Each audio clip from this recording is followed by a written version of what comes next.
Bonsoir, bienvenue dans Classico, le rendez-vous foot du lundi soir sur Radio J. Comme il est bon de vous retrouver et de rejoindre le carré magique du soir. Bonsoir Alexandre Darmon. Bonsoir Steve, comment ça va? Ça va très bien. Alexandre, journaliste et youtubeur avec sa chaîne Indécis.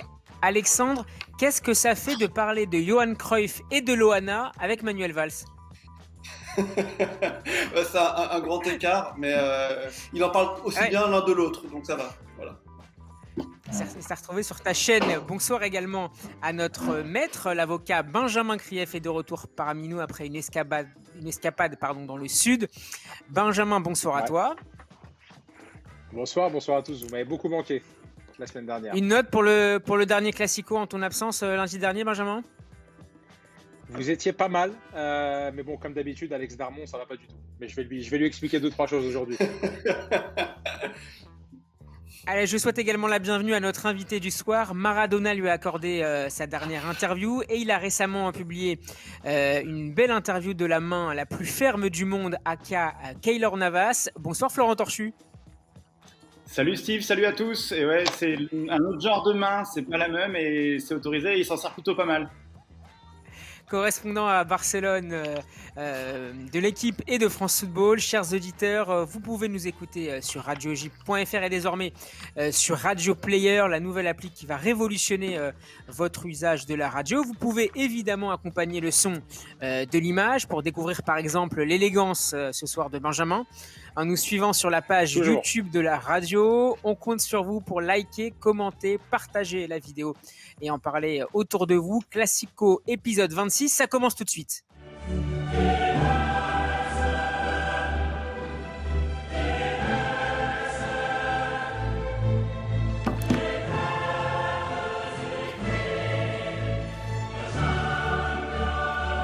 Alex aimerait bien être sur la pelouse, hein.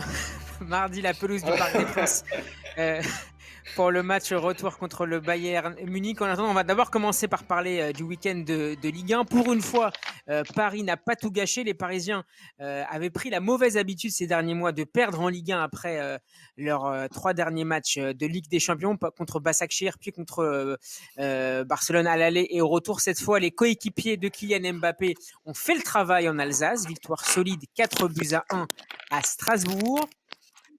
Alors, il y a pas mal de bruit autour de moi dans le casque. Avant de parler, messieurs, de Ligue des Champions, est-ce que vous avez apprécié le sérieux de l'équipe parisienne ce week-end contre l'équipe de Thierry Laurey? Petit tour de table. Alex? On commence par moi, d'accord. Bah oui, c'était appréciable. C'était un très beau match, une belle équipe. C'était le match piège en plus par excellence. Aller jouer à Strasbourg, c'est une équipe qui réussit pas généralement au Paris Saint-Germain parce qu'ils ont une agressivité assez féroce devant les Parisiens.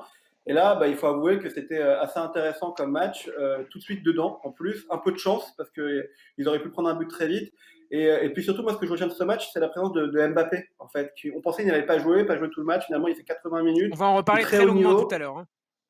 Donc non, mais c'était hyper intéressant. On a senti les Parisiens en jambes, en fait. Ce match à Munich leur a peut-être fait du bien, peut-être. Florent, j'imagine que tu étais en train de préparer l'autre Classico, le Real Barça, qui avait lieu quelques heures plus tard. Alors, des images, je ne sais pas si tu as pu voir le match ou une partie du match seulement. Qu'est-ce que tu as pensé de la performance parisienne samedi? Je dois vous confesser que j'ai même pas vu les images en fait. J'étais pris par le Classico et voilà, On te comprend. C'est la Ligue 1. Une bonne excuse. Donc non, j'ai même pas vu les buts. J'ai pas fait mes devoirs. Voilà, je suis désolé. Alors Benjamin. Moi j'ai fait mes devoirs et je pense que on a eu une semaine du Paris Saint-Germain comme on en avait rarement vu. Un sérieux, une efficacité. Alors évidemment, on y reviendra sur le match de mercredi dernier, mais même samedi après-midi, ça avait tout effectivement du match piège comme on l'a déjà vécu avant ou après les matchs de Ligue des Champions. Et là, Paris a été chirurgical, précis, impliqué à 2000%. Voilà, je ne veux pas évidemment m'avancer, c'est encore beaucoup trop tôt, mais on a l'impression qu'il est en train de se passer quelque chose. Vous êtes Steve et tous, on est des amoureux de Denis Troche qu'on a eu dans l'émission ici. Il a donné une interview, il est intervenu à l'équipe et il a dit que voilà, il y avait au sens mental une normalité à se relâcher avant ou après ces grands rendez-vous Et voilà, il faut noter que il a l'air de se passer quelque chose au Paris Saint-Germain. Dans le sérieux et l'implication, on avait rarement vu ça. Florent Torchu, C'est est-ce la qu'on voit patte ça en Pochettino. Espagne? Est-ce qu'on voit ça en Espagne, Florent, ce type de relâchement dont sont parfois coupables les clubs français avant ou après une belle performance en Ligue des Champions? Est-ce que c'est une explication qui est mise en avant là-bas ou c'est franco-français? Bah, ça existe, mais c'est beaucoup moins toléré. Voilà, le Real de Madrid, surtout plus peut-être que le Barça, parce qu'il faut pas oublier que le Barça est un club qui gagne beaucoup depuis 10-15 ans. Avant, il y a eu évidemment la période de Cruyff avec la Dream Team, mais ça n'a pas toujours été un club qui était au sommet. Mais par exemple, je sais qu'au Real Madrid, c'est pas accepté du tout, même un match nul, une contre-performance contre une équipe de milieu de tableau ou de bas de tableau, que ce soit avant un match de Ligue des Champions ou à n'importe quel moment dans la saison, c'est comme me disait mon ami David Trezeguet, c'est le genre de club comme à la Juve, c'est gagner, gagner, gagner, un peu comme dit d'ailleurs Keylor Navas en une de France Football cette semaine. C'est des Donc clubs tu as où deux amis, tu as Keylor Navas et tu as David Trezeguet. ouais. Bah, C'est quand même la classe. David Trezeguet, j'ai eu la chance Moi, j'ai de Benjamin et l'interviewer. Alexandre. Bon. Voilà, c'est une chance en fait d'avoir connu David et d'avoir fait le bouquin avec lui. Donc voilà, c'était mon idole de jeunesse. Et effectivement, Navas, bon voilà, c'est une relation beaucoup plus qui a été beaucoup plus brève et beaucoup plus ponctuelle, puisque voilà, je l'ai eu il y a 2 semaines pour parler du match contre le Bayern de Munich et en général de la Champions League et du PSG. Et voilà, c'est un joueur qui a connu ça, qui a connu vraiment l'exigence des très grands clubs. Et je pense que je sais pas si vous allez être d'accord avec moi, mais c'était le gardien de but qu'il fallait au Paris Saint-Germain depuis l'arrivée des Qataris. Voilà, il n'y avait pas eu de vrai gardien avec cette envergure à la fois dans les buts, mais aussi ce charisme dans le vestiaire et cette confiance en lui. Et ça, c'est quelque chose qui fait partie des très grands gardiens et des très grands clubs. Et je pense que voilà, c'était un gardien qui était fait pour le Real Madrid. Et je suis certain qu'il est en train d'apporter ça au Paris Saint-Germain aussi. On a un grand gardien parmi nous. Je cède la parole à Alex. Oh là là, comment tu l'as préparé cette blague. Tu l'as préparé cette blague. Hein, elle est bonne. Bravo. Alex, non, mais, est-ce que c'est la meilleure recrue Oui, c'est la meilleure recrue. Mais bien évidemment, au moins dans les cages. Dans les cages, c'est certain. La meilleure recrue, tout court, je ne sais pas. En tout cas, ce qui est sûr, c'est qu'il faut un grand gardien quand tu veux être une grande équipe. On parle souvent de Keylor Navas au Paris Saint-Germain, mais on peut faire la comparaison avec Mike Maignan à Lille. Franchement, Mike Maignan, il est monstrueux cette année. C'est pareil, c'est un grand gardien. Et c'est sans doute grâce à lui si Lille va être champion de France à la fin de la saison, si Lille y arrive. Donc oui, c'est une très belle recrue. Et puis, il dégage un calme et une authenticité avec son équipe devant. Même Danilo Pereira est bon en défense centrale quand Keylor Navas est dans les cages. Donc ça veut quand même dire qu'il dégage quelque chose et une sûreté, quoi, en fait. Benjamin ? Ouais, c'est un gardien extraordinaire. Ça, il y a plus besoin de le prouver. Il est énorme. Il fait des arrêts. Il est décisif. C'est ce qu'on attend d'un gardien, c'est de faire des arrêts qui changent le cours du match. C'est ce qu'il fait. Et au-delà de ça, il apporte une sérénité à toute épreuve. C'est impressionnant dans les matchs où on sent qu'il y a, voilà, le PSG est dans un temps faible. Il y a un moment où le but est acculé. Il garde son calme, il garde sa sérénité qu'il transmet aux défenseurs. Et ça, c'est vraiment impressionnant. Moi, je le mets vraiment au niveau des meilleurs recrues du Paris Saint-Germain avec Neymar, Mbappé, Thiago Silva, Zlatan et on a Navas. À mon avis, le projet QSI, si on doit ressortir les meilleures recrues, c'est celle que je viens d'énoncer, je pense. C'est surtout en termes de rapport qualité-prix. Ouais, Alex. Rapport qualité-prix. Quand tu regardes combien ils l'ont acheté au Real de Madrid, je crois que c'est entre 10 à 12 millions d'euros. Et le nombre de matchs qu'il a fait gagner au Paris Saint-Germain, c'est énorme. C'est vraiment énorme. Donc, effectivement, c'est l'une des meilleures recrues aujourd'hui. Et à mon avis, il n'est pas prêt de partir en plus. Il est là pour s'installer dans la durée. Alors, il est plus tout jeune. Il a 33 ans. On a le même âge. Mais je pense qu'il a, à mon avis, une grande histoire à écrire encore au Paris Saint-Germain. Et il se sent bien en plus. Donc, c'est plutôt cool. Florent Torchu, on sait également qu'il existe une réelle amitié entre le numéro 1 et le numéro 2, ce qui peut être assez rare dans des clubs professionnels, entre Navas et Sergio Rico. Qu'est-ce qu'il t'a dit dans cet entretien et dans les coulisses, dans les coulisses de cet entretien sur sa relation avec ce gardien dont on a dit qu'il avait un peu appuyé en faveur de sa prolongation le dernier été? Alors, je suis désolé. Son maintien, peut-être. Et on n'a pas forcément parlé de Sergio Rico. On a plutôt parlé des gardiens qui l'impressionnaient. Et on était assez d'accord pour dire que il n'y a pas un gardien aujourd'hui qui domine, comme ça a pu être le cas à certaines époques. Il y a eu Casillas, il y a eu Buffon, il y a eu Neuer. Chacun a eu un peu sa période de domination. Et aujourd'hui, voilà, il allait dans le sens de ma question. Je lui demandais voilà, s'il pensait aussi que ça s'était équilibré. Et il était assez d'accord pour dire qu'il y a peut-être 6-7 gardiens aujourd'hui, bon, il se mettait dedans aussi. Enfin, je l'avais mis dedans et il était plutôt d'accord d'être à peu près au même niveau que des gardiens comme Oblak, Courtois, voilà, sans doute Lloris, Nevers. Enfin, voilà, il y a 6 ou 7 gardiens qui sont aujourd'hui au niveau top mondial et qui se tirent la bourre. Et évidemment, lui, est-ce qu'il en lui ce manque moment, une forme de consécration en sélection, Navas, pour être le meilleur? Le fait que ce soit pas le gardien de l'équipe de France oui, ou je sais pas, de l'Allemagne ou du Brésil?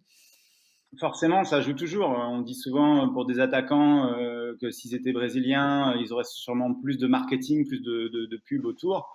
Je pense que c'est valable aussi pour un grand gardien en jouant pour le Costa Rica. Voilà, déjà ils ont été au-delà sans doute de leur niveau en faisant un quart de finale de Coupe du Monde en 2014, c'est ça, oui.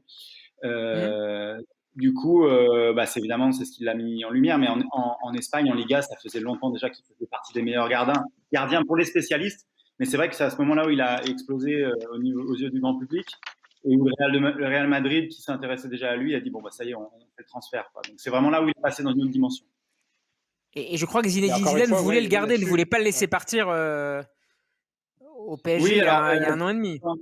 Quand effectivement j'ai posé la question, j'ai senti qu'il marchait un peu sur des œufs parce qu'on connaît déjà la presse espagnole, on connaît aussi tout l'environnement du foot espagnol et comment chaque déclaration, chaque mot peut être repris et transformé. Donc il a fait très attention.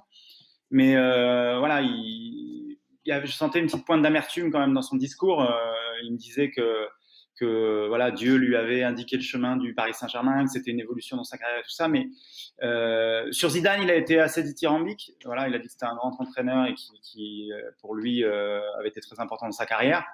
Mais sur le Real Madrid, son aventure, on sentait qu'il y avait quand même quelque chose qui est une aventure pas terminée, quoi. Même si, bon, il a gagné 3 Champions League, ce qui est quand même pire pour un joueur. Mais voilà, il est parti un peu à contre-cœur, je pense. Messieurs, au vu de ce qu'a montré le Paris Saint-Germain la semaine dernière en Bavière, est-ce que cette équipe vous semble en position de force après son 3-2 à l'extérieur? Clairement. Clairement, quand tu gagnes 3-2 Benjamin, à l'extérieur… On n'est pas d'accord, Benjamin, déjà. Tant mieux. Alors, statistiquement, Benjamin puis Alex. Quand tu gagnes 3-2 à l'extérieur, tu es évidemment en position favorable. Et après, moi, je trouve que le Paris Saint-Germain est vraiment en train de s'affirmer comme un grand d'Europe. Je pense qu'il faut vraiment qu'on arrive en France à changer notre logiciel, à toujours penser que les autres sont meilleurs, que ce soit le Bayern de Munich ou autre. Aujourd'hui, le Paris Saint-Germain est impressionnant d'efficacité, de gestion des matchs. Ils se laissent dominer, ils n'ont pas la possession, mais pour autant, ils arrivent à être chirurgicaux, à marquer des buts. On l'a vu préparer le match à Strasbourg de manière magnifique, alors que le Bayern de Munich fait un match nul contre l'Union de Berlin, je crois. L'Union de Berlin, on n'en parle pas du tout. Ouais, c'est ça. Voilà, on n'en parle pas. Alors que si le PSG avait fait un match nul à Strasbourg, on aurait dit, voilà, Paris ne s'est pas préparé ses matchs. Donc moi, je pense qu'il faut vraiment qu'on assume en France. Et ce n'est pas une question d'être supporter du Paris Saint-Germain ou pas, parce que je vois très bien ce qu'on va encore me reprocher. C'est une question, il faut être chauvin, en fait. On a un club en France qui est parmi les grands d'Europe. Soutenons-le et disons que oui, le Paris Saint-Germain est favori. Et quand je lis aujourd'hui les déclarations de Kimmich, je crois, et du président ou du directeur sportif du Bayern de Munich, tu les écoutes, ils disent juste « Ouais, il n'y a pas de problème, on va régler l'efficacité, puis on va se qualifier ». Non, c'est insupportable. Il faut que nous, on soit tous très forts derrière le Paris Saint-Germain. Voilà. Alors, vas-y, Alex. Tu n'es pas d'accord avec moi, vas-y. Ça va être dur. Non, mais je suis d'accord avec toi. Il faut être derrière le Paris Saint-Germain. C'est un club français, tout ce que tu veux, il n'y a pas de problème. Mais aujourd'hui, dire qu'ils sont en position de force, c'est pas vrai. Quand tu vois qu'il y a eu 31 occasions la semaine dernière, Paris a eu de la chance. Alors, c'est important la chance au football. Justement, Alex, on a la chance cette semaine. Raphaël Lazreg nous a préparé un certain nombre de visuels. On va en voir un premier aujourd'hui. On y voit bien que statistiquement, la domination du Bayern Munich mercredi en Bavière est très claire. 64% de possession pour le Bayern contre 36% pour le PSG. 31 tirs contre 6 pour les Munichois, donc 12 tirs cadrés à 5. Pareil au niveau des expected goals, 3,8 pour le Bayern, 0,4 pour le PSG. On voit bien que le poids, le rôle, l'influence qu'a eu Navas avec 10 arrêts. Alex, tu disais donc en fonction des statistiques, il faut être relativement optimiste pour le PSG mercredi, compte tenu de la physionomie du match aller. Mais bien sûr, on veut être optimiste. Tout le monde veut être optimiste, et moi le premier. Maintenant, je dis juste qu'il faut être humble. Le PSG, on sait quand même qu'ils peuvent s'écrouler à n'importe quel moment. Alors, je pense, Benjamin, qu'ils ont payé pour apprendre. Il faut arrêter avec ce discours. Faut arrêter avec ça. Attends, tu l'as bien vu au match retour avec le FC Barcelone. Paris a un problème dans la tête. Paris est en train de progresser. Et demain, s'ils battent le Bayern de Munich, d'ailleurs, on pourra dire que c'est un grand d'Europe parce qu'ils auront éliminé Manchester, qui est un bon Manchester, ils auront éliminé le FC Barcelone, qui est un bon FC Barcelone, et ils auront éliminé le grand Bayern de Munich. Mais aujourd'hui, dire que Paris est favori, c'est faux. C'est faux. Quand tu vois le match de la semaine dernière, Paris n'est pas favori. Quand tu sais qu'il va manquer Marquinhos en défense centrale, Paris n'est pas favori. Quand tu sais qu'il va manquer Verratti devant la défense, Paris n'est pas favori. Faut être honnête, Benjamin. Faut être honnête. Faut prier. Après, c'est le Bayern qui est favori. C'est le Bayern qui est favori.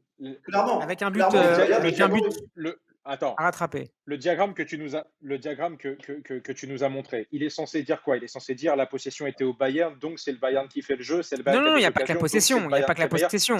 La possession, c'est un indicateur parmi d'autres. Non, mais il y a les tirs cadrés, il y a les expected goals, il y a un certain nombre de statistiques. Le contre-exemple qui sont favorables au Bayern. L'année dernière, il y a 2 ans plus tôt, PSG, Manchester City, j'étais au Parc des Princes, le PSG, 72% de possession, 27% pour Manchester United. Comment ça s'est fini? Ça s'est fini, on en prend 3, on est éliminé. Donc encore une fois, si aujourd'hui le Paris Saint-Germain, on est capable de jouer différemment, de laisser le ballon et d'avoir 3 occasions, 3 buts, et ben moi je dis qu'on est favori. Oui. Non, mais s'il y a 12 tirs cadrés, tu peux pas laisser le ballon autant que tu l'as laissé à l'aller. Tu peux pas laisser le ballon tant que tu l'as laissé à l'aller. Tu gagnes. Pourquoi tu gagnes tant que tu convertis. Mais parce que le Bayern, je suis d'accord, par contre, ils sont forts, ils convertissent beaucoup plus qu'avant. Mais le Bayern, ils vont pas venir pour faire match nul demain. Le Bayern, ils vont venir pour mettre des buts. Et ils ont les arguments pour mettre des buts. Oui, nous, on va leur en mettre encore. Messieurs, je vous interromps, on va justement écouter ce que disait juste après le match le défenseur français du Bayern, Benjamin Pavard. Après, forcément, quand on joue haut, on laisse beaucoup d'espace, on s'encaisse 3 buts. Je pense qu'ils sont évitables. Il faudra voir. Mais voilà, on a perdu une bataille, mais voilà, il y a un deuxième match retour. On va tout faire pour se qualifier là-bas. Marco Verratti sera de retour demain sur la pelouse du Parc des Princes. Est-ce qu'il ne va pas justement permettre... Pas titulaire. T'es sûr? Pas titulaire. Certain. Ça a été annoncé en conférence de presse tout à l'heure, il ne sera pas titulaire. Il sera sur le banc. D'accord. Bon, alors on aura Paredes, à défaut de Verratti en tout cas au début du match. Est-ce que ça ne va pas permettre de compenser un peu cette déficience parisienne? Peut-être d'ailleurs qu'elle a été voulue par Pochettino la semaine dernière. Bien sûr. Honnêtement, j'y crois pas. Non, mais honnêtement, je l'espère sincèrement. Mais en fait, le problème dans l'analyse du match de la semaine dernière, c'est que le Bayern dit qu'ils ont perdu parce qu'ils n'ont pas été efficaces. La vérité, c'est que s'ils ont perdu, c'est parce que oui, ils n'ont pas été efficaces, mais parce qu'ils ont été super nuls en défense aussi. Ils se sont fait dépasser de tous les côtés. Quand tu voyais une accélération de Neymar avec Mbappé, ou même avec Di Maria un petit peu, ou Draxler, ça allait très vite. Donc si demain, le Bayern ne corrige pas sa défense centrale et son jeu défensif, effectivement, ça sera facile et Paris sera favori. Mais par contre, si le Bayern corrige cela et qu'ils sont aussi efficaces, en tout cas dans le terme du jeu, en attaque, ils convertiront beaucoup plus qu'à l'aller. Il faut être sûr de ça. Est-ce que Hansi Flick, Florent et Benjamin, est-ce que Hansi Flick la semaine dernière a pris un peu trop de risques? Est-ce qu'il s'est montré trop confiant? On a vu la ligne défensive du Bayern quasiment au milieu du terrain souvent, ce qui a permis à Neymar, Di Maria et Mbappé d'arriver très très près de la cage de Neuer en l'espace de 7 ou 8 secondes. Parce qu'ils n'ont pas joué beaucoup trop haut. Ouais, je pense qu'ils ont fait le jeu, en tout cas du Paris Saint-Germain, parce que vous vous souvenez forcément des matchs de l'équipe de France, des dernières performances de Mbappé, quand il est face à une défense assez reculée, assez compacte, c'est pas la même histoire. Il a beaucoup plus de mal à exprimer son football. Et là, évidemment, il a fait le lit du jeu de Mbappé, mais aussi de Neymar. On l'a vu d'ailleurs contre le Barça aussi, avec des défenseurs plutôt lents et une défense assez haute. C'était la même chose avec Piqué et l'Anglais. Ils ont pris très cher. Il y a cette fameuse photo qui a fini en une de l'équipe. On voit Piqué qui tire le maillot de Mbappé. Pour eux, c'est un régal d'avoir une défense comme ça, aussi étirée, qui joue autant. Donc forcément, ça fait leur jeu. Ouais. Benjamin? Ouais, bah non, mais moi je pense que Flick, c'est son jeu, c'est leur jeu, c'est le jeu du Bayern, de passer par les côtés. Pareil, dans France Foot, après la très bonne interview de Florent, il y a un historique du Bayern et de l'utilisation des côtés. Donc c'est leur jeu, voilà, de jouer très haut, d'écarter au maximum. Donc ils vont continuer à jouer comme ça. Encore une fois, je pense qu'ils arrivent au Parc des Princes avec une grande confiance en eux, en se disant on va juste corriger l'efficacité, ça va passer. Donc nous aussi, le PSG, je pense qu'il faut adopter la même confiance, la même sérénité qu'on a eue, et surtout combattre Alex Darmon et son discours de dire le PSG a un problème psychologique. Si on prend un but, ça y est, c'est Non, la mais catastrophe. Sur Twitter, non, ça va être c'est pas. hashtag remontada toutes les 3 secondes. Il faut arrêter avec ça et il faut rester nous-mêmes droits dans nos bottes derrière le Mais Paris Benjamin, Saint-Germain. c'est pas, Et c'est pas c'est supporter pas ce du que Paris j'ai dit, Saint-Germain qui Benjamin. parle. C'est- Mais c'est Si, pas tu ce as que dit j'ai dit. Je te hashtag dis simplement que. remontada, je t'ai entendu. Non, je n'ai pas dit hashtag. Non, non, mais je dis simplement qu'il faut faire preuve d'humilité. D'humilité, il faut Bien être sûr, humble. Il faut se dire, on se évidemment. concentre sur le match et on ne laisse pas le ballon. On essaie de jouer au foot par rapport à l'aller où ils ont joué qu'en contre. Ça a marché à l'aller. Mais si ça a Après, marché, à l'aller et ça a marché contre Barcelone à l'aller, pourquoi changer de stratégie?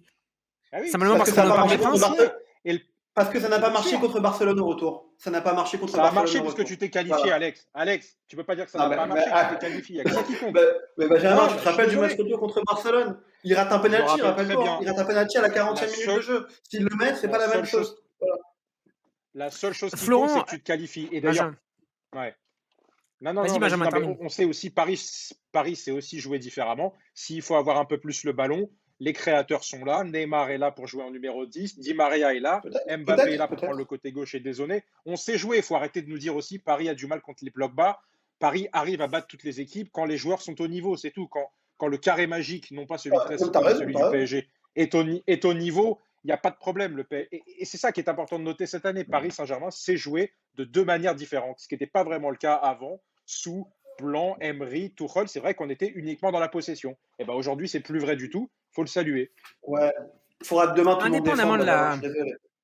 indépendamment de la Tout le monde question, devra descendre.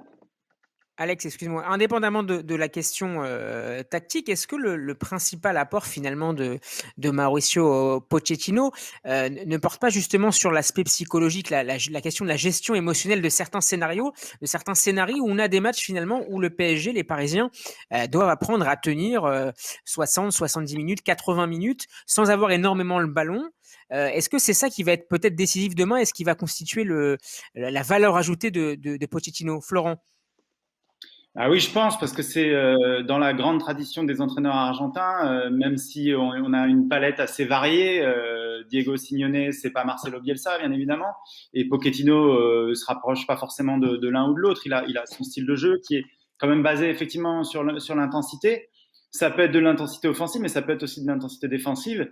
Et je pense effectivement qu'une de ses grandes qualités, c'est d'être un gestionnaire de vestiaire, comme pouvait l'être Carlo Ancelotti. J'ai jamais compris pourquoi le Paris Saint-Germain l'avait viré aussi vite.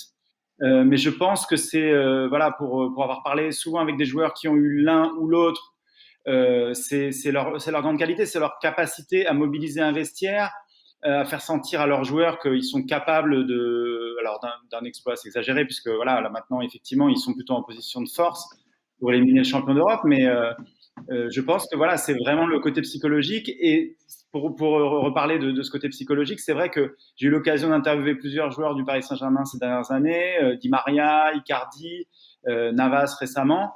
Et même si, quand je lui ai posé la question des fantômes du passé, il a voulu tout de suite botter en touche, c'est lui qui avait utilisé ce terme dans la presse espagnole, dans El País. Icardi m'avait aussi parlé de ça, qui avait ce besoin de battre une grosse équipe. Donc là, ils l'ont fait avec le Barça, mais je pense qu'il y a plusieurs.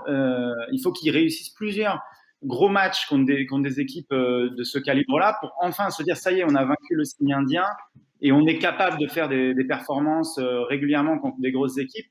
Parce que c'est vrai que moi, j'ai l'impression de l'extérieur, quand je vois les matchs du Paris Saint-Germain, et notamment ce match retour contre le Barça dont vous parliez, qu'il y a quand même quelque chose qui traîne dans les têtes et qu'il y a toujours cette peur de se faire éliminer, les circonstances qui vont basculer en faveur de l'équipe adverse. Et que voilà, c'est en parlant avec ces joueurs-là que je viens de citer, ou en écoutant les discours d'avant-match, ou en voyant leur comportement sur le terrain, on sent quand même qu'il y a un petit problème, il y a toujours ce petit truc dans la tête qui dérange. Si on regarde, on discutait il y a juste avant des performances offensives du Bayern Munich. On va regarder une autre diapo que nous a préparé Raphaël. On va la voir à l'écran. Voilà, le Bayern machine à marquer. Cette saison en Ligue des Champions, le Bayern est le premier sur le nombre de buts marqués, juste devant Paris, avec 26 buts. Premier également le Bayern sur le total des tirs, 151. On a vu quelques illustrations la semaine dernière. Deuxième, Barcelone avec 143 tirs. Deuxième également le Bayern sur le nombre de tirs cadrés. On a vu également la semaine dernière 62 tirs en Ligue des Champions. Est-ce que si Navas n'arrête pas 10 tirs comme la semaine dernière, est-ce que Paris ne risque pas d'en encaisser 2 ou 3 et donc du coup de devoir marquer au moins autant que la semaine dernière? Si, c'est mathématique. Si. Alex, Benjamin, je t'en prie. Benjamin. Vas-y, au contraire, non, vas-y. Comme ça, derrière, après, vas-y. Non, mais si, c'est mathématique. Après voilà, Navas est un grand gardien, il fait un super match, il fait des super matchs, il fait une super saison. Et d'ailleurs, moi je pense que le problème, il n'est pas en défense centrale, il est sur les latéraux. On nous parle beaucoup des chantiers du milieu de terrain et de devant. Mais en vérité, le vrai problème du Paris Saint-Germain, derrière, il se situe sur les côtés. Je veux dire, quand vous finissez le match avec Baker, qui se fait dépasser, et j'ai rien contre lui pour le coup aussi, et Colin Dagba qui est pas encore au niveau parce qu'il est jeune, et ben oui, vous vous faites vite dépasser par un Coman qui a pas été exceptionnel pourtant la semaine dernière, ou de l'autre côté par un Kimmich ou un Müller. Et qui est sorti sur blessure samedi contre l'Union Berlin. Ouais. Voilà, mais en tout cas, ce qui est certain, c'est que demain, sur les côtés, ils peuvent pas avancer autant. Il va falloir, on dit souvent, il faut casser des jambes. Je dis pas qu'il faut casser des jambes, mais il va falloir faire preuve d'intensité. Parce que demain, il va pas falloir les laisser arriver dans les 16 mètres 50 comme ça, facilement sur les côtés. Sinon, Keylor Navas, il va être sollicité, et je vous promets qu'ils marqueront plus qu'à l'aller. Le Bayern de Munich, malgré tout ce qu'on pense, ils marqueront plus qu'à l'aller. Benjamin, pour terminer sur ce point. Ouais. Non, mais oui, le Bayern risque de marquer, mais tu sais, quand j'entends la presse, on a l'impression que quand on dit Keylor Navas fait des exploits, c'est extraordinaire, on dirait qu'il fait pas partie de l'équipe et que c'est quelque chose. Le PSG va mal, mais il est sauvé par Keylor Navas. Keylor Navas, il se trouve que c'est le gardien de l'équipe. Il fait partie intégrante de l'équipe. Donc oui, on a un grand gardien. C'est son job, quoi. Gardien, il fait des grands arrêts. C'est son job. Mais quand tu écoutes la presse, c'est dis donc, heureusement qu'il y a. Mais Keylor Navas, quand même, PSG, heureusement, non, je suis désolé. Keylor Navas, c'est le gardien du PSG. Donc, quand il est bon, c'est l'équipe qui est bonne et c'est tout à fait normal. Et je suis d'accord avec ce que tu as dit, Steve. Le Bayern de Munich risque de marquer des buts, mais c'est le jeu du Bayern. Et donc, le PSG risque de leur en mettre aussi également. C'est eux qui vont courir derrière le score. C'est pas nous, attention. Donc, je pense que si à l'aller, il y avait la place pour les contres, il y en aura beaucoup plus sur match retour. Allez, petit tour de table pour terminer. Votre pronostic, messieurs, pour demain soir. Florent. Allez, je vais dire 3-2 pour le Paris Saint-Germain de nouveau. Qualifié donc. Benjamin, Alex? Allez, je vais dire 2-2. J'allais dire 2-2. J'allais dire 2-2 aussi. On verra ça mardi soir et lundi, on diffusera les mauvais pronostics. En tout cas, 95% des équipes, vous avez certainement vu passer cette stat, qui se sont imposées 3-2 sur la pelouse adverse lors de la première manche de Ligue des Champions, se sont qualifiées lors de la deuxième confrontation. Mais il y a aussi l'historique de cette confrontation. Arrête avec ça. Arrête avec ça. Paris-Bavaroise qui prête à l'optimisme. On va le voir sur cette autre diapo préparée par Raphaël. Paris face au Bayern Munich. Dans l'histoire à domicile, 4 victoires pour les 4 derniers matchs. 4 victoires, dont 3 clean sheets. Vous avez notamment les matchs références, notamment en 2017-2018. C'est une autre stat, pardon. C'est les dernières éliminations du Bayern Munich, éliminées après une défaite à l'aller, notamment de 2017 contre le Real Madrid. Donc ça va aussi dans le sens d'une qualification du Paris Saint-Germain, même si la vérité demeure toujours le terrain. Il faudra probablement, et parfaite transition, il faudra certainement voir mardi soir un nouveau très grand Kylian Mbappé. C'est Steve qui a choisi, non? Oui, un peu plus près mais un peu plus près des étoiles, la reprise. J'ai rien à voir avec la reprise. Vous n'avez pas écouté jusqu'au bout. La reprise du Marseillais Soprano Pour traduire la forme exceptionnelle de l'attaquant parisien en ce moment, un doublé mercredi en Ligue des Champions donc contre le Bayern, un but et une passe décisive mardi contre Strasbourg. Cette saison, Mbappé, c'est 33 buts en 39 matchs. Flick disait tout à l'heure, l'entraîneur de Munich, qu'Mbappé deviendrait un jour le meilleur joueur du monde. Est-il déjà, selon vous, le meilleur attaquant du monde? Florent Torchu. Alors moi, je suis pas forcément très d'accord avec ça parce que déjà, voilà, il faut qu'il soit régulier. Moi, je pense que c'est la clé de sa progression, c'est d'être performant tous les week-ends. Ça veut pas dire forcément claquer un triplé tous les week-ends, mais c'est de faire des performances régulières. Je me souviens du match de Monaco que j'avais vu justement après le match du Barça, sa performance à Barcelone. Et il n'avait pas été bon du tout. Je ne sais pas si vous vous souvenez. Et c'est pas possible en fait un joueur de ce niveau-là en équipe de France d'ailleurs. S'écroule. Voilà. Après en équipe de France pareil. Donc là c'est la grande mode en ce moment. On compare énormément Kylian Mbappé et Haaland à Cristiano et Messi, mais je trouve qu'on marche sur la tête en fait. Pourquoi? Parce que ces deux joueurs-là, en fait, Messi et Cristiano, avant qu'on commence à parler d'eux comme les meilleurs joueurs du monde, ils ont été performants pendant 3, 4, 5 saisons d'affilée. Et aujourd'hui, on est à 15 saisons où ils sont stratosphériques. Donc, quand voilà, Mbappé, effectivement, il est champion du monde, il fait des performances à la Coupe du Monde extraordinaires. Mais moi, je pense qu'il y a un élément hyper important. Combien de grands matchs a fait Kylian Mbappé entre la Coupe du Monde 2018 et ce match au Barça, au Camp Nou? Il n'y en a pas beaucoup, je pense. Je parle de très grands matchs, de matchs de très haut niveau. Et ensuite, combien de fois il est passé au travers de matchs et voilà. Il avait un peu raté son Final 8 l'été dernier. Voilà, il était blessé. Il a réussi à être vraiment régulier. En fait, c'est des périodes de 1 mois, 2 mois, 3 mois, puis après, il a une période de moins bien. Ça, même, alors, on va me dire, lui, apparemment, on lui parle pas d'âge, mais beaucoup de gens parlent d'âge. Et Cristiano et Messi, à son âge, faisaient des performances, étaient toujours on va dire, entre un 7 et un 9 tous les week-ends. Et Alors, on va regarder quand même des stats intéressants. Je vous cède la parole, Benjamin. Vous voyez les stats de Mbappé qui sont assez exceptionnels. 8 buts cette année en 8 matchs de Ligue des Champions, 27 buts en 42 matchs de Ligue des Champions, dont 13 en élimination directe. C'est quand même quelqu'un, notamment à Monaco et aujourd'hui à Paris, qu'on retrouve dans les grands matchs. Même si c'est vrai c'est pas toujours le cas, mais ça fait déjà cette saison, en tout cas, que ce soit contre le Bayern ou contre le Barcelone avant, il a sorti au moins 2 grandes performances. Benjamin, puis Alex. Florent parlait de la comparaison. C'est vrai, c'est insupportable de comparer les gens et les générations parce que comparer Ronaldo et Messi avec Mbappé, ça n'a rien à voir. Mais là où c'est intéressant quand même, c'est que les statistiques de précocité, je ne sais pas si vous les avez vues, mais à âge comparable, on va les montrer. Mbappé, il est devant. Louis et Raphaël va nous les montrer là. Il est c'est la prochaine. Ouais, on va voir ça. C'est un des prochains visuels. On va regarder ça. Voilà, c'est celui-là. Ouais. Au même âge, donc 22 ans et 4 mois, vous les voyez et on va vous les lire. Lionel Messi était à 18 buts, Thierry Henry à 12, Ibrahimovic à 10, Cristiano Ronaldo seulement à 3. Lewandowski n'avait pas encore marqué. Et donc, il est donc un peu en avance. Même. Et Haaland, il est plus jeune, il a 20 ans et 8 mois, et il est déjà à 20 buts. Mais Steve, tu posais une question, à mon avis, bonne en entrée. Est-ce que c'est pas aujourd'hui le meilleur attaquant du monde? Mais si on essaye d'y réfléchir, moi je t'en prie, c'est cadeau. Mais si on essaye d'y réfléchir 3 secondes, aujourd'hui, c'est qui le meilleur attaquant que Kylian Mbappé? Je pose cette question en toute honnêteté. Hein. Lewandowski, Haaland, Benzema, Ronaldo, Salah, Rashford. Franchement, est-ce qu'ils sont tous beaucoup meilleurs qu'Mbappé? C'est pas sûr. Je pose le débat. En termes de régularité, Florent parle de régularité. Voilà, c'est ça, c'est qu'il est le meilleur peut-être sur les 3 derniers mois, on est d'accord, mais 3 mois, c'est quoi dans une carrière d'un footballeur?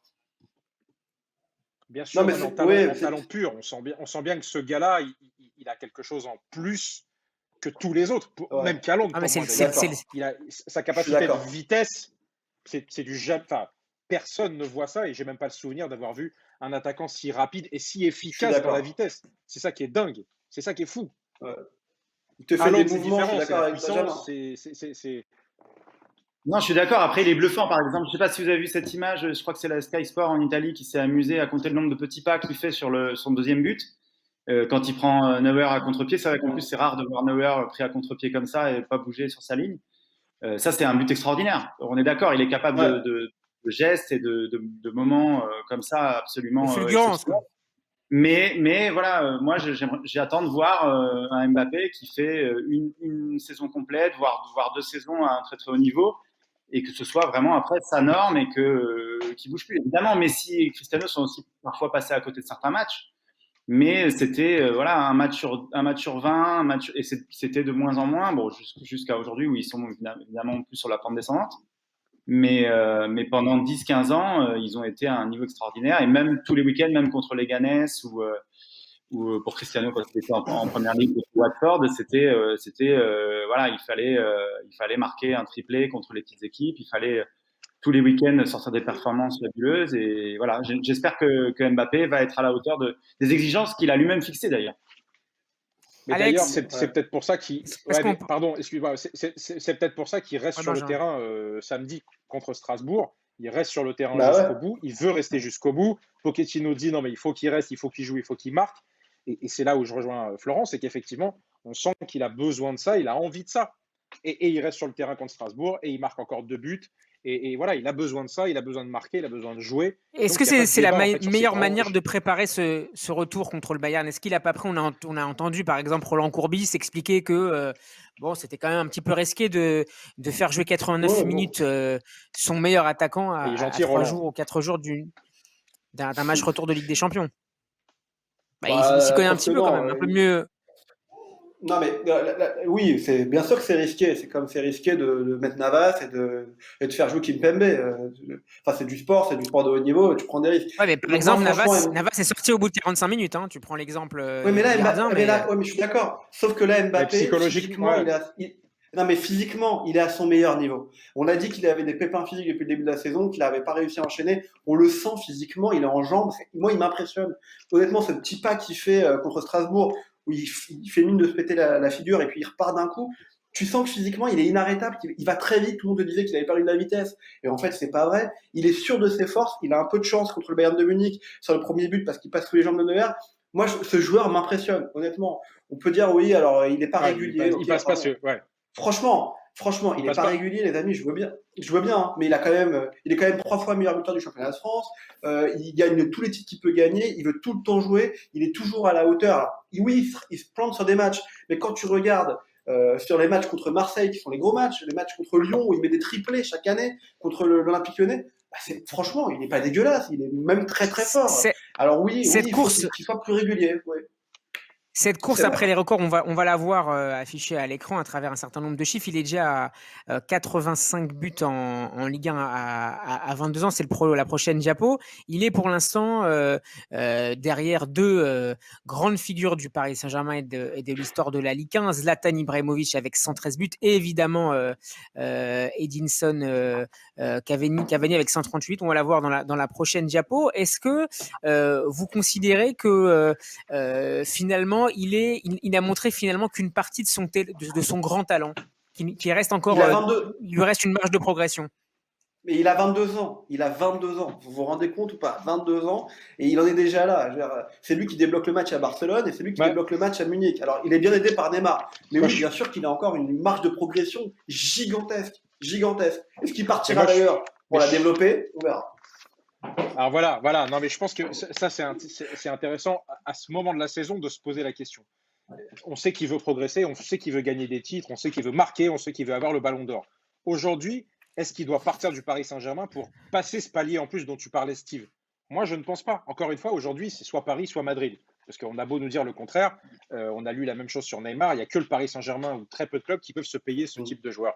Donc aujourd'hui, c'est soit Paris, soit Madrid. Est-ce qu'il a plus de chances de passer ce palier à Madrid plutôt que de rester à Paris? Sincèrement, je ne le crois pas. À mon avis, rester à Paris aujourd'hui pour lui, c'est le meilleur des calculs. Florent, puisqu'on parle de l'avenir de Mbappé, est-ce que tu as des infos, des éclairages à nous apporter? Alors, ces derniers jours, on a dit qu'il se rapprochait finalement du Real Madrid, puis qu'il était en train de s'entendre définitivement avec la direction sportive du PSG. Est-ce qu'il se rapproche ou s'éloigne de la capitale espagnole? En tout cas, ce que je peux vous dire, moi, mon club, c'est plutôt le Barça, en tant que journaliste, bien évidemment. Donc, j'ai pas tellement d'infos sur Real Madrid. C'est plutôt Fred Hermel avec qui il faut parler pour ça. Mais évidemment, en Espagne, ses performances sont suivies à la loupe. Il est comparé, parce que les Espagnols aiment bien comparer, au plus grand. Et le Real Madrid, évidemment, fait figure de favori s'il doit partir du Paris Saint-Germain. Et je pense que disons que les étoiles sont un peu alignées pour lui pour aller au Real Madrid, puisqu'il n'y a plus de vraies grandes stars, même si il y a Benzema qui est devant et qui continue à empiler des buts. Mais ce genre de joueur un petit peu au-dessus de la norme et qui puisse faire rêver un galactique, c'est ce qui manque aujourd'hui à Madrid. Et il y a les élections qui arrivent bientôt au Real Madrid. Et c'est une rêve de voir une nouvelle star arriver en Liga, puisque avec Cristiano et Ronaldo qui est parti maintenant il y a 3 saisons et Messi qui est sur la pente descendante et qui pourrait aussi partir. Il manque une vraie grande star en Liga et qui puisse à la fois attirer la lumière sur ce championnat qui a quand même perdu un petit peu en niveau. Et aussi, Florent, est-ce que cette star, ça pourrait pas être Neymar de Florentino Pérez. Comment ? Est-ce que cette star, on parle de Mbappé, mais on pourrait également parler de Neymar, est-ce que cette star qui manque à la Liga après, avec le départ de Cristiano Ronaldo et le relatif déclin de Messi, est-ce que cette star, à défaut de Kylian Mbappé, ne pourrait pas être la saison prochaine Neymar ? Oui, bien sûr. Neymar, il a jamais caché, en tout cas à son entourage, qu'il regrettait ou qu'il avait peut-être pas pris la bonne décision en venant au Paris Saint-Germain. Alors, sans doute, au-delà de la question sportive, c'est aussi une question de vie. Il se sentait bien finalement à Barcelone. Il était à l'aise dans le vestiaire.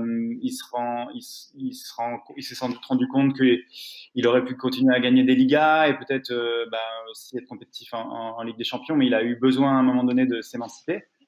Alors, est-ce que aujourd'hui le Barça n'a pas vraiment les moyens financièrement de le faire revenir, que ce soit au niveau du transfert ou du salaire? Est-ce que le Real Madrid peut entre guillemets se rabattre sur lui si Mbappé décide de rester ou est retenu par le Paris Saint-Germain? Oui, évidemment, c'est un joueur qui en Liga aura toujours sa place et qui aura toujours la porte ouverte, que ce soit au Real ou au Barça, quoi qu'en disent les Barcelonais, même s'il y a beaucoup de gens qui lui en veulent. Aujourd'hui, si à la Porta vous lui dites voilà, on peut vous ramener Neymar, il le fait. Il y a Messi qui pousse aussi en faveur d'un tel retour? Oui, il pousse comme il peut, mais Messi, je pense qu'il faut arrêter un peu avec ce fantasme de Messi qui vient toquer à la porte du président ou qui fait passer des messages. Ça n'existe pas, ça. Non, ça n'existe pas. On sait juste que il discute, il parle avec ses camarades dans le vestiaire. C'est pas le seul. Jordi Alba, Piqué, il y a plusieurs autres joueurs. Il y en a de moins, mais qui étaient assez proches de Neymar et ils parlent entre eux. Et effectivement. En fait, c'est simple, c'est des joueurs qui sont des compétiteurs, qui veulent tout gagner et ils savent qu'un joueur comme Neymar, c'est le genre de joueur qui fait la différence dans les gros matchs. Donc, avoir Neymar avec eux, c'est forcément une chance de plus d'aller loin des champions. Excuse-moi Alex, mais c'est ça Florent qui est intéressant, c'est aujourd'hui, tu l'as dit, Mbappé, Neymar, notamment, sont des compétiteurs qui gagnent des titres, ils veulent briller. Et encore une fois, moi, je comprendrais pas, d'un point de vue juste probabilité de gagner des titres et d'être les meilleurs, je ne comprendrais pas aujourd'hui qu'on m'explique rationnellement que d'être au Real Madrid ou d'être à Barcelone, ça te met dans les meilleures dispositions de gagner la Ligue des Champions et d'être Ballon d'Or. Au Real de Madrid, c'est pas vrai. Au Real de Madrid, Benjamin, je suis désolé. Ils vont encore être peut-être champions d'Espagne, parce qu'ils gagnent le Classico samedi soir. Ils ont gagné 3 Ligues des Champions dans les 5 dernières années. Paris n'a jamais gagné. Donc le Real de Madrid est un grand club, que tu le veuilles ou que tu le veuilles pas. Barcelone, je veux bien qu'on dise qu'il soit peut-être plus à la hauteur, mais Real de Madrid a un grand coach, a une grande équipe. Moi, ils m'ont impressionné samedi soir. Mais tu dis ça maintenant, mais c'était mal bas. Le début de saison, tu dis ça maintenant, mais le début de saison n'était pas comme ça. Hein. Je te le rappelle quand même. Et pourquoi le début de saison du Paris Saint-Germain, il était comment? Minute à l'autre. Et le début de saison du Paris Saint-Germain, il était comment quand même?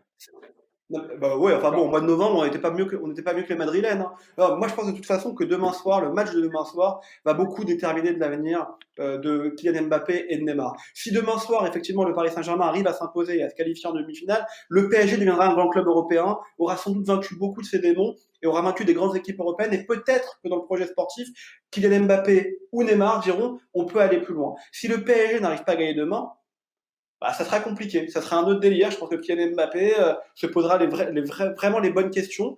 Enfin, les bonnes questions. Posera vraiment les questions. En revanche, Neymar, je ne le vois pas partir à la fin de la saison. Moi, je le vois s'inscrire dans la durée au PSG. On va continuer à parler du Real de Madrid et de Barcelone. Peut-être avant ça, voir une dernière diapo sur les buteurs et les classements des buteurs français en Ligue des Champions. Vous le voyez, Kylian Mbappé est 5e, ce qui est déjà pas mal compte tenu de son âge, avec 27 buts, mais il est encore loin derrière Karim Benzema qui est premier avec 70 buts, devant Thierry Henry avec 50 buts, Trezeguet, l'ami de Florent, avec 29 et Jean-Pierre Papin avec 28.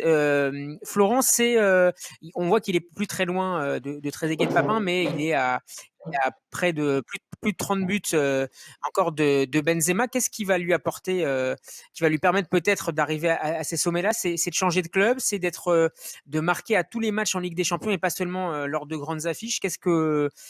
Qu'est-ce qui pourrait lui permettre d'atteindre ces sommets? On a perdu Florent Torchu, correspondant à l'équipe et France Football à Barcelone. J'espère qu'on va le retrouver dans les toutes prochaines minutes. Et en attendant, on va rester en Espagne avec l'autre classico, Real Madrid-Barcelone. Todo tranco, el uruguayo pasó Valverde, va Vázquez por la derecha, se mete en el área, Benzema levanta la vista, Lucas Vázquez, va Benzema de taco, gol, gol.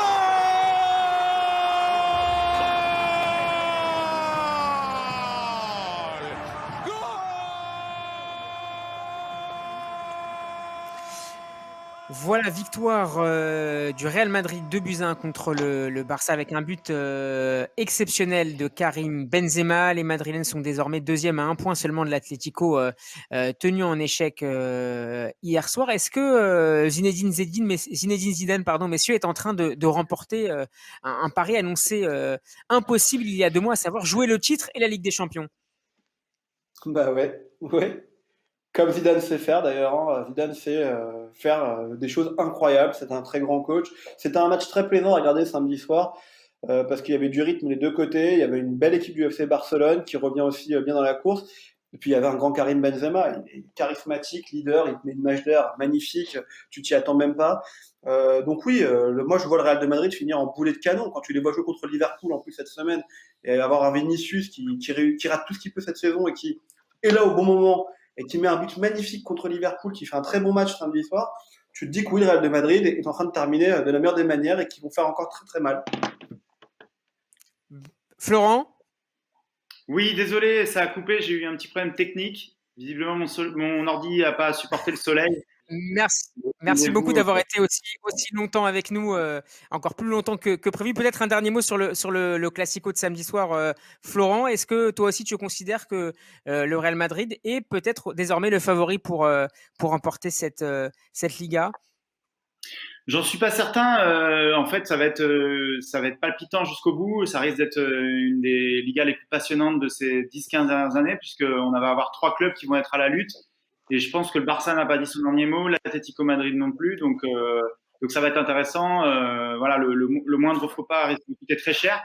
Ça va être vraiment passionnant. Je pense que ça va être une des ligas une des ligues, des championnats à suivre en cette fin d'année. Et voilà, c'est bien. Ça fait du bien à tout le monde. Je pense à tous les amoureux du football de voir une Liga à ce niveau-là et surtout dans les conditions actuelles. Et j'espère qu'on va tous en profiter. Et peu importe qui gagne, ce sera forcément palpitant.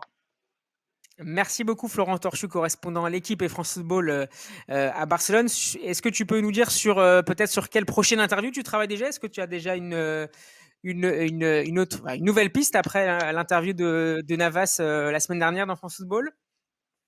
Oui, alors j'essaye, ça devient difficile parce que, en toute honnêteté, ça va faire un peu présomptueux, mais c'est vrai que quand on a eu la chance de faire Maradona, Messi, etc., il faut se réinventer, il faut trouver des nouvelles motivations.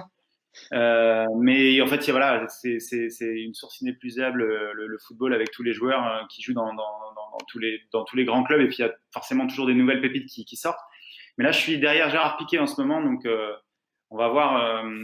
Ça risque d'être intéressant puisque c'est un personnage, comme vous savez, qui est très actif même en dehors du foot, qui est peut-être pas aujourd'hui à son meilleur niveau dans sa carrière, mais qui a des projets, des choses intéressantes à dire sans doute sur d'autres sports, comme le tennis par exemple, mais aussi voilà sur le business, et puis sur l'évolution du football sans doute. Et bon, on lira ça et suivra ça avec beaucoup d'intérêt. Merci beaucoup Florent et à très bientôt dans Classico. Merci à vous les amis, à bientôt. Ciao. Salut Florent, merci. Benjamin, ton analyse, il nous reste encore quelques minutes à la fois sur la performance du Real contre le sur la Classico, dynamique. Ouais, mais moi, écoute, je vais te dire quelque chose, chers amis. Ça me fait plaisir qu'aujourd'hui, on salue, tu vois, qu'on découvre enfin que le football, ça n'est pas que la possession à droite, à gauche, et on nous explique qu'il faut le ballon, et il faut partir de derrière, et il faut faire et qu'il faut faire 25 passes avant d'arriver devant. Et ben le Real Madrid, j'ai dit on ne découvre pas. Bon, il y a la domination guardiolesque. Ouais, mais tout le monde impressionner le monde. Bon. Tout le monde va. Ouais, mais tout le monde va voir la possession de n'importe quelle équipe. Et tout le monde peut pas. Et voilà. Et comme nous, le Paris Saint-Germain, enfin pas nous, mais le Paris Saint-Germain, pareil. Et ben parfois, quand un adversaire qui a le ballon. Non, pas nous, parce que j'en fais pas partie malheureusement. Tu lui laisses. Et ben c'est pareil. Real Barça, c'est 68% de possession pour Barça. Et ben derrière, ça perd. Et pareil contre Liverpool cette semaine. Pareil, je crois que c'est à peu près 60-70% de possession pour Liverpool qui perd face au Real Madrid. Ouais. Donc moi, je trouve que ce football direct que pratique Zinedine Zidane, que peut faire aussi Ole Gunnar Solskjaer à Manchester United, qui est raillé, on nous dit que c'est un coach qui est dégueulasse, c'est une équipe dégueulasse. Bah moi, je trouve pas. Je trouve que c'est des équipes qui jouent avec leur force. C'est un jeu direct, objectif, droit au but, comme diraient certains supporters de l'OM. Et ben moi, ça me plaît. Donc bravo le Real, bravo. Avec un joli coup tactique, avec un joli coup tactique, puisqu'on a vu Zidane replacer Valverde pour avoir un 5-4-1 pour bien ensiffler le milieu de terrain, pour bloquer Messi. Ouais. On voit Kroos, donc finalement. Ouais, mais c'est aussi facile de faire ce jeu de transition magnifique, comme tu le dis si bien, Benjamin, quand tu joues effectivement avec Valverde, avec Modric, avec Benzema et avec Casemiro. Franchement, mais donc tu joues avec tes forces. Voilà, mais c'est jouer. D'accord. C'est jouer avec un très grand coach. Tu vois. Il a de la chance. Comment est-ce que vous voyez le match à la dernière seconde. Voilà. Comment est-ce que vous voyez le match contre Liverpool? Le retour à Anfield, ce sera mercredi. On en a déjà parlé. C'est une saison qui est vraiment terrible pour eux, quoi. On sent vraiment les choses sont pas alignées. Défensivement, c'est trop faible. Voilà, c'est tout. Il leur manque des joueurs. Ils ont trop de blessés derrière. Le fait de jouer avec. Offensivement aussi, c'est trop faible. Offensivement, ça l'est devenu, mais en tout cas, ils prennent trop de buts.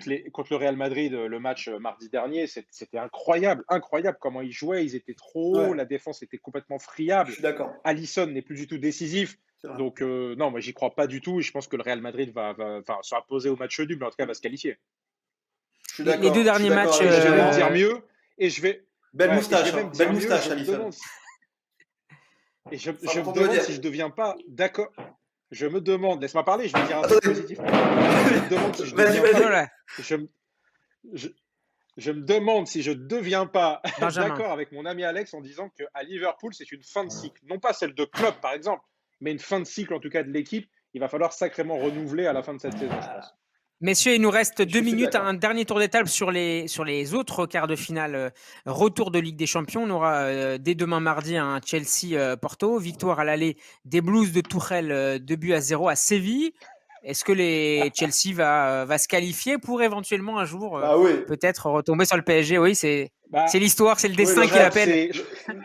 C'est le rêve de tout le monde. C'est écrit, Voilà, je pense que c'est écrit. Le PSG va se qualifier contre le Bayern, va se qualifier contre City et va perdre en finale contre le Chelsea de Tuchel. Voilà, je pense que c'est écrit. Moi, j'aurais dit va se qualifier contre Dortmund. Tu vois, c'est un point différent entre toi et moi. Alors justement, on va terminer avec ça. Si le PSG venait à se qualifier cette semaine, il affronterait le vainqueur du match Borussia Dortmund-Manchester City. Les Citizens l'ont emporté assez difficilement au match aller à domicile 2-1. Est-ce que malgré tout et malgré la menace Haaland, l'équipe de Guardiola devrait l'emporter selon vous? En tout cas, est votre favori? Sachant que le gagnant... Pour moi, non. Pour moi, non. Je pense que Dortmund a joué à domicile, a marqué un but à City, en a pris que 2. Je vois bien Dortmund créer la surprise et battre Man City. Vraiment, parce que Man City, on n'en parle pas souvent, mais c'est le même problème que le PSG dans la tête. Ils n'arrivent pas à passer ces étapes-là et ces paliers-là. Et honnêtement, quand tu vois le match de City en plus ce week-end contre Leeds, ils sont pas en confiance totale et en folie. Moi, je vois Dortmund et puis Haaland va marquer. Tu verras que Haaland marquera. En fait, Benjamin, dernier Alex mot. est exceptionnel. En fait, Alex est exceptionnel. Il nous explique que toutes les équipes qui ont perdu au match aller en Ligue des Champions vont se qualifier. Alex, C'est un tu parieur, m'étonneras c'est un toujours. parieur, on voit. Tu J'ai- m'étonneras. C'est j'ai les pas- grosses, non, c'est les Mais grosses côtes. attends, j'ai pas dit ça. Je dis que Paris va se qualifier, mais Paris doit faire preuve d'humilité. La preuve, j'ai parié sur le D'accord. PSG, j'ai gagné Ah, 200 ok. balles la semaine dernière, j'étais le seul à le faire. Non, je Ah, dis d'accord. pas ça, je dis que par contre, City perdra. City perdra. J'en suis sûr. Alors, Enfin, c'est City, mon On pari. repassera évidemment City, c'est cet l'une des enregistrement la semaine dernière pour vérifier tout ça. La semaine prochaine plutôt. City, c'est l'une des meilleures équipes d'Europe. Et je pense qu'ils vont se qualifier contre Dortmund. Et après, si en demi-finale, on a un PSG City, cette fois, je pense qu'on ne pourra pas nous dire que si le PSG arrive en finale, ils avaient suis un d'accord avec parcours toi. en bois, je pense. Bon, on verra Bah, même ça si en t'es tout cas Dortmund. dès demain soir. Merci à tous, merci messieurs, merci Benjamin, merci Alex et merci à Florent Torchu qui est avec nous Merci à une toi. grande partie de l'émission.